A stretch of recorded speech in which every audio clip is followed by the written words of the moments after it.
Halo teman-teman semuanya, perkenalkan nama saya Tika Putri Utami dengan nomor induk mahasiswa 8562812445. Saya berasal dari UPBJJ Padang, Fakultas Keguruan dan Ilmu Pendidikan dengan jurusan Pendidikan Guru Sekolah Dasar. Karbohidrat atau amilum merupakan senyawa yang terdiri dari unsur karbon, hidrogen, dan oksigen. Untuk menguji bahan karbohidrat di dalam bahan makanan dapat diuji dengan pemberian larutan iodium. Jika bahan makanan ditetesi larutan iodium dan terlihat perubahan warna menjadi biru tua, biru ungu, ataupun biru kehitaman, maka bahan tersebut mengandung karbohidrat atau amilum.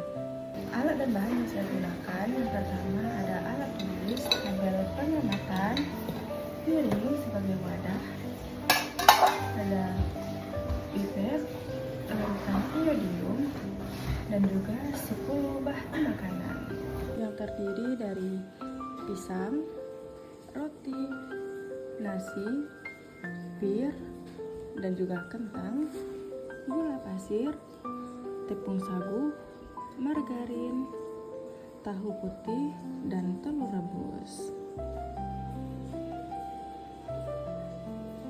Langkah-langkah percobaan. Yang pertama, susun semua makanan dan beri nama bahan-bahan makanan yang akan diuji di atas piring.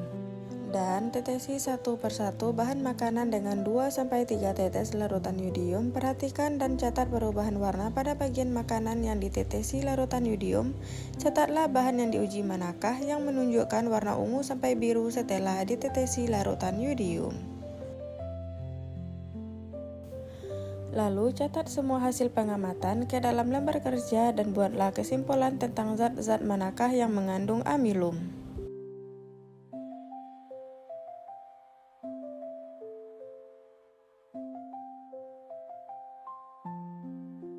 Dari hasil pengamatan, ternyata bahan yang mengandung zat karbohidrat atau amilum adalah yang pertama nasi, yang mana warna awal nasi adalah putih terang berubah menjadi ungu kebiruan. Yang kedua, kentang, yang mana warna awalnya adalah kuning berubah menjadi ungu kebiruan. Yang ketiga, tepung sagu, yang mana awal warnanya putih berubah menjadi ungu kebiruan. Dan yang keempat adalah roti, yang mana warna awal kuning berubah menjadi kebiruan. Hal tersebut dikarenakan reaksi antara zat iodium dan zat-zat amilum sehingga menyebabkan perubahan warna menjadi ungu sampai kebiruan. Dari 10 bahan makanan yang ada, terdapat 4 bahan makanan yang mengandung amilum yang paling tinggi, yaitu nasi, tepung sagu, kentang, dan roti. Selanjutnya, uji lemak. Tujuan praktikum ini yaitu untuk mengidentifikasi bahan-bahan makanan yang mengandung lemak. Alat-alat dan bahan yang digunakan yaitu yang pertama ada senter, minyak, santan, air, susu, lilin, pipet, kertas coklat sampul, ada kemiri, seledri, singkong kering, pisang, wortel, margarin, biji jagung, dan kacang tanah. Langkah-langkah percobaan. Pertama, kita ambil pipet, hisap minyak menggunakan pipet, olesi minyak pada kertas sampul coklat yang sudah kita beri nama dengan minyak goreng.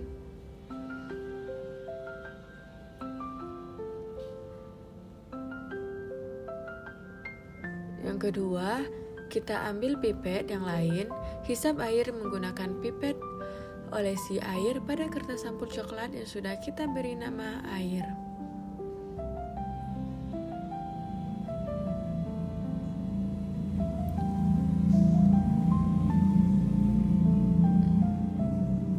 Lalu kita tunggu selama 10 menit.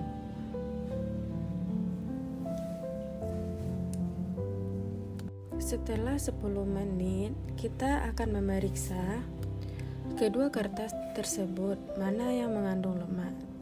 Ternyata dari kedua kertas tersebut, kertas yang ditetesi dengan minyak meninggalkan bekas minyak dan kertas yang ditetesi dengan air tidak meninggalkan bekas sama sekali. Kedua kertas inilah yang akan kita jadikan bahan pembanding dalam pengujian bahan makanan yang mengandung lemak. Selanjutnya, kita akan menguji bahan makanan yang lain. Yang pertama, pada kemiri, kita olesi kemiri pada kertas sampul coklat. Kita ulangi sampai beberapa kali. Yang kedua, yaitu pada singkong kering.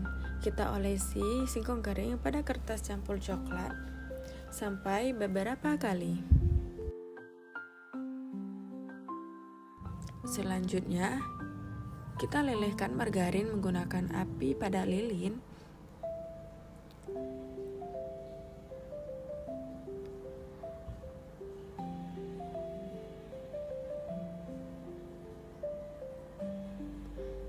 Setelah itu, kita olesi pada kertas sampul coklat. Dan begitu pun seterusnya. Untuk bahan makanan yang padat, kita oleskan saja pada kertas sampul coklat.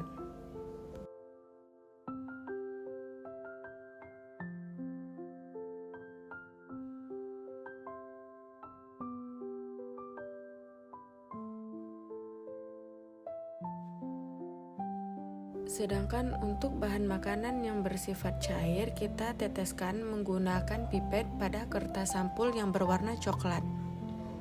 Dan begitu pun seterusnya. Lalu kita tunggu selama 10 menit. Setelah 10 menit, ternyata hasil pada kertas pengujian tersebut menunjukkan bahwa susu meninggalkan bekas noda minyak, sedangkan pisang tidak. Santan meninggalkan bekas noda minyak, sedangkan seledri tidak.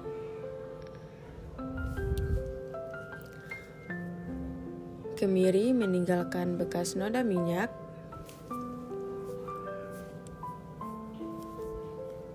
sedangkan pada wortel tidak.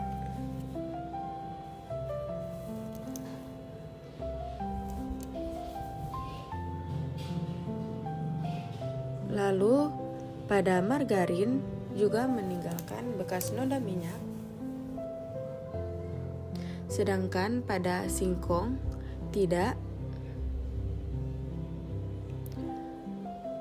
Selanjutnya pada jagung juga tidak meninggalkan bekas minyak, sedangkan pada kacang tanah meninggalkan bekas noda minyak. Jadi, kesimpulannya adalah kandungan zat makanan atau lemak pada sebuah bahan makanan dapat diidentifikasi keberadaannya menggunakan sebuah pengujian sederhana, yakni dengan menggosokkan bahan makanan padat atau meneteskan bahan makanan cair ke permukaan kertas coklat sampul. Bahan makanan yang mengandung lemak akan meninggalkan bekas noda minyak pada kertas, sedangkan bahan makanan yang tidak mengandung lemak tidak meninggalkan bekas noda pada kertas.